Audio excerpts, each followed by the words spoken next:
Measuring. Oh my gosh. As a therapist, it's the part of the treatment where we tremble in terror. As the client, it's the part of the treatment that we really can't wait to hear what we've done. As a therapist, it's the part of the treatment that can completely undo all of the hard work that you have done for that client in the preceding 1.5 hours. So please, please, please master the technique of measuring. But recognize it's like driving a car. It's about practice. Are we all perfect the first time we do it? No, we have to practice. So how do we practice? The very first and easiest way to do it is take something that can't change and measure it. So what have we got? It can be our friendly cushion, Sheila. Let's measure her and see what she measures, because this measurement is not going to change. If it can't change, measure it. It can be a cup, it can be a chair.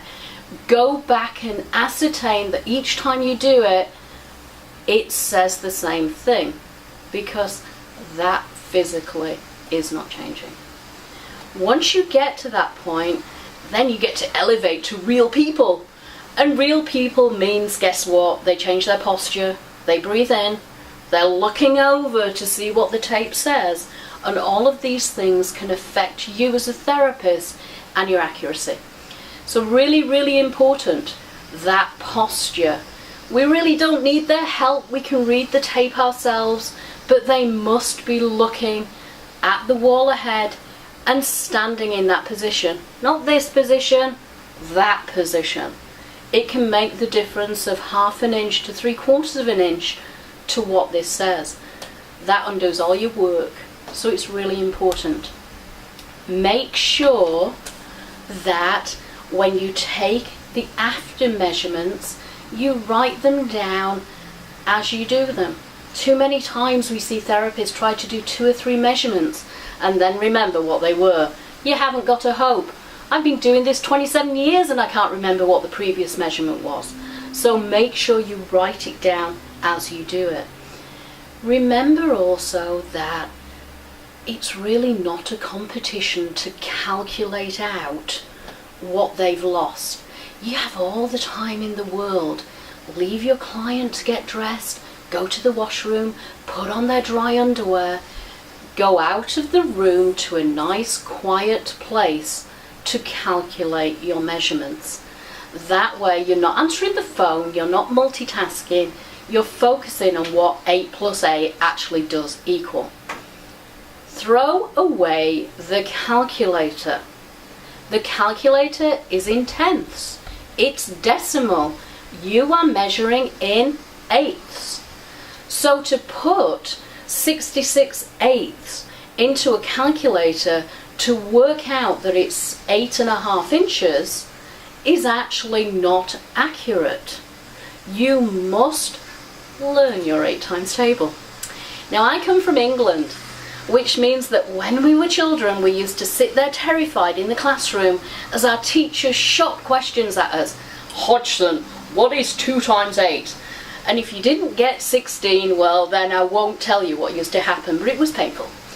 So a little bit of time spent learning your 8 times table can really help you. Failing that, write it down. 1 times 8 equals 8, 2 times 8 equals 16.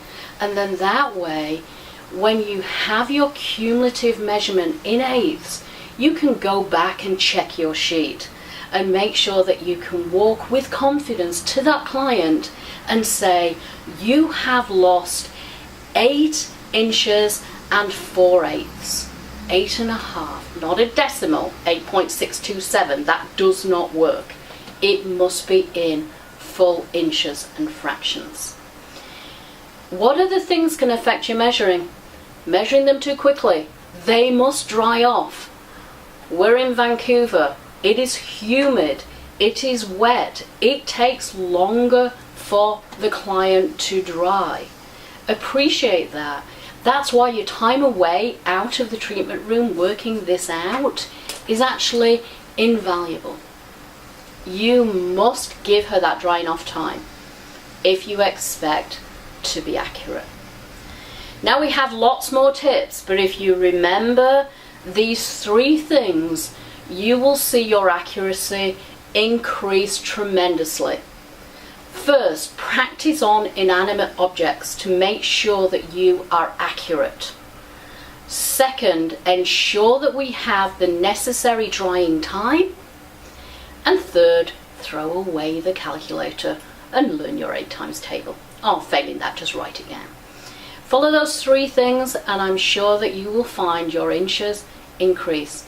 But do remember, it takes time and practice, and nobody is expecting you to achieve 100% perfect results with your first wrap.